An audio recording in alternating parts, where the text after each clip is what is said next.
ભારત માતા કી જય, વંદે માતરમ, જય જય ગરવી ગુજરાત।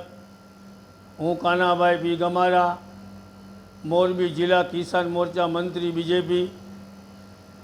વાંકાનેર તાલુકાની અંદર જે કમોસમી વરસાદ થયો છે અને માલધારીને અતિ નુકસાન થઈ છે, એના માટે થઈ સરકારશ્રીને હું બે હાથ જોડીને અપીલ કરવા માગું છું કે ખેડૂતોને અને માલધારીને બને તેટલી સહાય આપે। અને વર્ષો પહેલાં સરકારમાંથી કેટલ કેમ્પ માલધારીને ખુલતા અને લીલા ઘાસનું અને સૂકા ઘાસનું વિતરણ કરવામાં આવતું, એમ અત્યારે સરકારને આ કુદરતી આફતના કારણે સરકારમાંથી લીલું ઘાસ અપાવે અથવા કેટલ કેમ્પ ખોલે અથવા સૂકું ઘાસનું વિતરણ કરે, માલનું સર્વે કરી।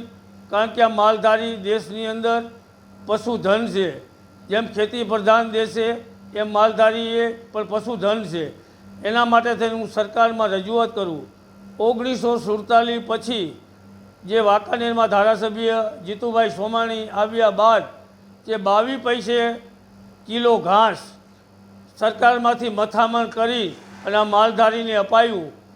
એવી રીતે હું ધારાસભ્યશ્રીને વિનંતી કરું કે સરકારમાં આ માલધારીની વેદનાની વાત કરે અને સરકારમાંથી આ માલધારીને બને એટલી સહાય અપાવે, એવી હું હૃદયથી ધારાસભ્યશ્રીને અને ભૂપેન્દ્રભાઈ પટેલને અને નરેન્દ્ર સાહેબને એવી અપીલ કરવા માગું છું કે આ માલધારી અત્યારે કમોસમી વરસાદને કારણે અતિ પાયમાલ થઈ ગયો છે કે ખવડના ભાવ 200 થી 300 રૂપિયાનો ઉછાળો આવ્યો છે, લીલામાં 30-40 રૂપિયાનો ઉછાળો આવ્યો છે, સૂકા ઘાસમાં 100નો ઉછાળો આવ્યો છે।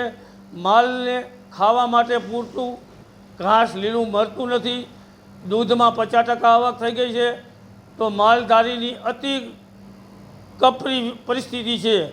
તો હું સરકારશ્રીને અને ધારાસભ્યશ્રીને આ માલધારી વતી એવી અપીલ કરું છું કે આ માલધારીને બને એમ વહેલી તકે સહાય મળે। ભારત માતા કી જય।